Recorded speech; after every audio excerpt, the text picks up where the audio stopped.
మన ప్రజాగలం యాత్రని జరుపుకుంటా ఉన్నాం.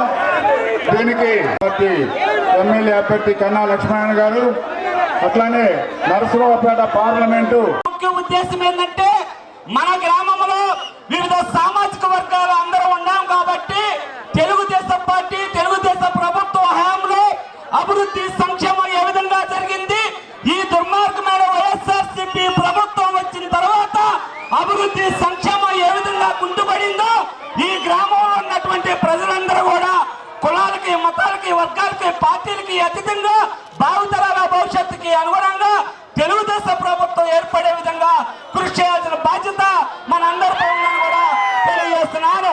ముఖ్యంగా బీసీ సామాజిక వర్గం గురించి ఒక్కసారి మాట్లాడుకున్నట్లయితే తెలుగుదేశం పార్టీ అంటేనే బీసీ అంటేనే తెలుగుదేశం పార్టీ, బీసీ అంటే బ్యాక్వర్డ్ క్లాసెస్ కాదు, that is a backbone అని ఏర్పాటు చేసిన పార్టీ ప్రభుత్వం తెలుగుదేశం పార్టీ. కావున SC ST BC minority EBC Kapu సామాజిక వర్గం వాళ్ళందరూ కూడా తెలుగుదేశం ప్రభుత్వం అధికారంలోకి వచ్చే విధంగా చూడాలి. ఈ నగరకల్లు మండలంలోనే కీర్తి చేసులు శ్రీ కోడల సుప్రసాద్ గారు ఉన్నప్పుడు బీసీ కార్పొరేషన్ ద్వారా ఎన్టీఆర్ విదేశీ విద్యా విధానం ద్వారా అమెరికాని పంపించినటువంటి వ్యక్తి నారా చంద్రబాబు నాయుడు గారు వారి యొక్క ఆలోచనకి అనుగుణంగా మరి ఆ రోజు కోడల సుప్రసాద్ గారు పనిచేశారు. కాబట్టి ఎన్టీఆర్ విదేశీ విద్యా విధానం అంటే ఈ మారుమూల గ్రామాల్లో అమెరికా వెళ్ళి చదువుకోవాలంటే ఆయా సామాజిక వర్గాల్లో బాగా డబ్బున్నటువంటి వ్యక్తులు మాత్రమే వెళ్ళేవాళ్ళు.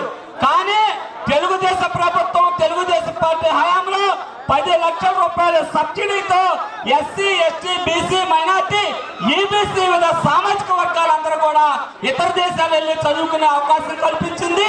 కావున అలాంటి సంక్షేమ పథకాలన్నిటిని కూడా వైసీపీ ప్రభుత్వం రద్దు చేసింది.